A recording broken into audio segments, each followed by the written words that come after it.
Magandang araw po sa bawat isa sa atin at nawa pagpalain po tayo ng ating Diyos sa ating pag-aaral na ito at isang mahalagang topic o paksa na atin pong tatalakayin ngayong araw na ito ay ang tinatawag po natin na bibliology o salita ng Diyos or God's Word. Sa Essential Christian Doctrine po mga kapatid, masasabi po natin na ito po ay lubang napakahalaga para sa atin sapagkat dito po tayo nagkakaroon ng kaalaman, karunungan at mula sa kanya sa pamamagitan po ng salita niya sa pamamagitan po ng Biblia. Magkaroon po tayo ng maiksing panalangin. Lord, salamat po sa muli sa pagkakataon na ito. Ay po'y magkatipon sa dakila mong pangalan sa inyong pag-ibig, sa inyong malayang pagkilos sa amin nawa kami po ay matuto at kung anumang kasalanan po namin, patawarin niyo po kami. At Panginoon, kayo po ang siyang tumabi sa bawat isa. Mangusap po kayo sa pangalan ni Jesus. Amen. Okay. So, ating tingnan ng kahulugan ang salitang bibliology.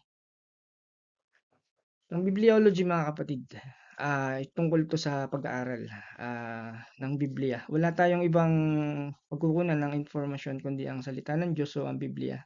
Sapagkat dito nakasulat ang lahat ng layunin, plano, naisin, kalooban ng ating Panginoon maging sa kanyang ginawa at kanyang gagawin. Ang Biblia o ang salita ng Diyos sa pamamagitan ng pag-aaral na ito, bibliology, ito ay nanggaling mismo sa Diyos. Ito ay tungkol sa Diyos, mula sa Diyos na ating sinasamba, na ating pinupuri, na ating niluluwalhati. Dito ating malalaman ang mga bagay-bagay tungkol sa Diyos mismo, tungkol kay Hesukristo na ating Panginoon at ating tagapagligtas.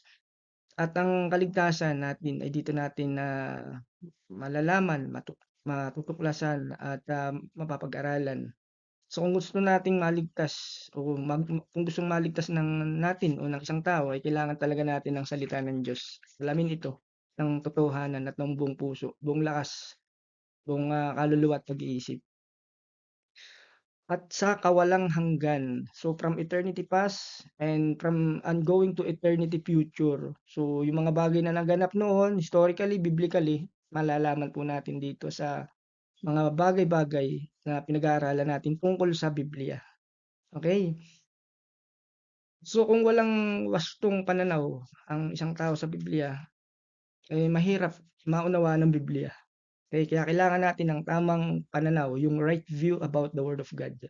So nagiging madilim at baluktot ang pananaw niya kung hindi tama ang pagkaka-interpret, pagkakaunawa niya sa salita ng Diyos.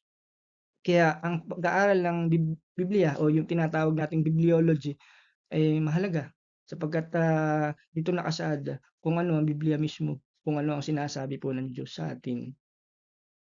Okay, so ano ang ibig sabihin ng bibliolohiya o bibliology? Tanong. So itinuturo sa atin ng bibliology na ang Biblia ay kinasihan ng Diyos. Ibig sabihin nito po ay hininga ng Diyos. It's inspired Word of God. Okay. So sinasabi po na ayon sa ating pag-aaral na kailangan nating panghawakan na ang Biblia mismo ang nagsasabi na ito mismo ay hindi maaaring magkamali o hindi naglalaman ng anumang pagkakamali o maging contradiction o pagkakaiba-iba. Sabihin niyo yung walang salungatan. Ang bawat pinapahayag sa bawat talata, kabanata ng bawat aklat ng Biblia ay talagang tama lahat. Okay, so wala po itong pagkakamali sapagkat ito po'y galing sa Diyos. Kaya hindi po ito maaaring magbigay ng kalituhan sa bawat nagbabasa at nag-aaral po ng salita ng Diyos. So ang isang matatag na bibliology ay tumutulong din sa atin upang maintindihan natin, maunawaan kung paano ginamit ng Diyos ang mga personalidad at estilo ng mga taong may akda ng kasulatan. Naniniwala tayo na ang may akda ng Biblia ay walang iba kundi ang Diyos. Gumamit po siya ng mga tao upang ipahayag ang kanyang salita. Upang ipahayag maging sa atin nakarating itong mahalagang salita na ito at tayo ay magkaroon din ng pang-unawa sa pamamagitan at ng tulong siyempre ng banal na Espiritu Santo ng Diyos. Okay, so kailangan sabi, binibigyan daan tayo ng bibliology na malaman kung bakit hindi kasamang sa Biblia ang ibang mga aklat. Para sa ating mga Kristiyano, ang Biblia ay buhay mismo. Okay, so ibig sabihin pagka walang Biblia, walang salita ng Diyos, tayong mga Kristiyano walang buhay. Sapagkat ang salita ng Diyos ay nagbibigay ng utos sa atin ng gabay, liwanag sa ating buhay na tinataglay. So ang Diyos ay nagpapakilala sa pamamagitan ng salita niya, sa pamamagitan ng Biblia. Dito natin maaaring maunawaan kung sino siya. At mismo ang Diyos, sabi niya sa awit 119:105, "Salita mo'y isang tanglaw na sa akin ay patnubay. Sa landas kong daraanan, liwanag na tumatanglaw." Kaya itong salita ng Diyos, itanglaw natin sa para magkaroon tayo ng liwanag sa ating buhay.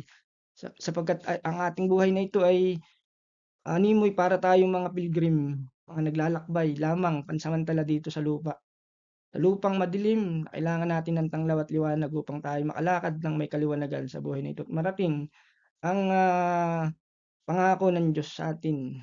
Okay, so kailangan natin ng kaliwanagan ng salita ng Diyos, kailangan natin ng Biblia upang lubos natin siyang makilala, maunawaan, maintindihan ang kanyang mga pangako ng kanyang salita, panukala, plano para sa atin maging kanyang napakahalagang kalooban para sa ating lahat. Okay. Pangalawang tanong, ano